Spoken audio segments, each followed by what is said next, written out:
Hello Ongole ఎక్కడికొచ్చా అనుకుంటున్నారా? మన Nellore bus stand దగ్గర ఉన్న అఫ్జల్ మండికి. సండే అంటే ఫండే కదా! సో, మన వాళ్ళకి కూడా రెస్ట్ ఉండాలని లంచ్ ప్లాన్ చేశాను. ఇక్కడ అఫ్జల్ మండి వాళ్ళు టేస్ట్, క్వాలిటీ అండ్ హైజీన్‌లో తగ్గేదేలే అంటుంటే మనం రాకుండా ఉంటామా? ఫస్ట్ ఎంటర్‌టైన్‌మెంట్ నన్ను ఈ యాంబియన్స్ బాగా అట్రాక్ట్ చేసింది. Why? Because special occasions like birthdays, anniversary and some other ఈవెంట్స్‌కి కేక్ కటింగ్‌కి ఈ ప్లేస్ చాలా బాగా యూజ్ అవుతుంది. ఇది మనకి ఫ్రీ ఆఫ్ కాస్ట్ కూడా. మనకి కస్టమైజ్డ్ డెకరేషన్ కావాలనుకుంటే వాళ్ళు ప్రొవైడ్ చేస్తారు. But charges applied. And coming to food, ఇక్కడ చాలా వెరైటీస్ ఆఫ్ ఫుడ్ ఉంది. Arabian mandi, veg starters, non veg starters, rotis, veg and non veg curries, sea foods, grill chicken, kebabs, mojitos, mocktails, milk shakes, ice creams and Arabian desserts ఇలా ఎన్నో ఉన్నాయండి. First మాకు కాంప్లిమెంటరీగా mutton soup provide చేశారు. ఈ taste అయితే కిర్రాక్ అంతే. Coming to main course, Dilkush mandi order చేస్తే ఇంకా సాటిస్ఫాక్షన్ లెవెల్ కూడా దిల్కుష్గానే ఉంటుంది కదా.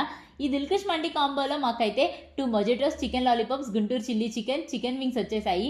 ఫ్రాంక్గా చెప్పాలంటే టేస్ట్ అయితే నిజంగా నీ అవ్వ తగ్గేదేలే అన్నట్టే ఉంది. లాస్ట్ డెజర్ట్ ట్రై చేసాము, టమ్మీ ఫుల్